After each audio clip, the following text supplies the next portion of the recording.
ان شاء الله غادي نشارك معكم حلوى بدون سكر. هاد الحلوى اللي سهله كتوجد بسرعه، كتجي زوينه، كتجي هشيشه. غادي تجربوها ان شاء الله وغادي تعجبكم.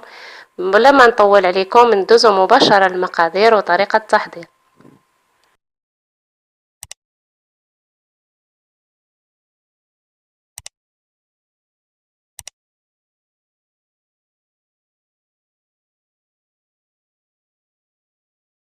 بسم الله على بركة الله. كنحتاجو 125 غرام ديال الزبدة، وعندي معلقة ديال مايزينا، عندي القشور ديال الليمون، وعندي بيضة، خمارة ديال الحلوى، عندي نص كاس ديال زيت العود، عندي الشوفان اللي خضيته وطحنته حتى كيولي بحال الدقيق. وبالنسبه ليا انا عندي الكميه قليله ديال الشوفان، غادي نضيف شويه ديال الدقيق ديال الفورص، ولكن الا بغيتو الحلوى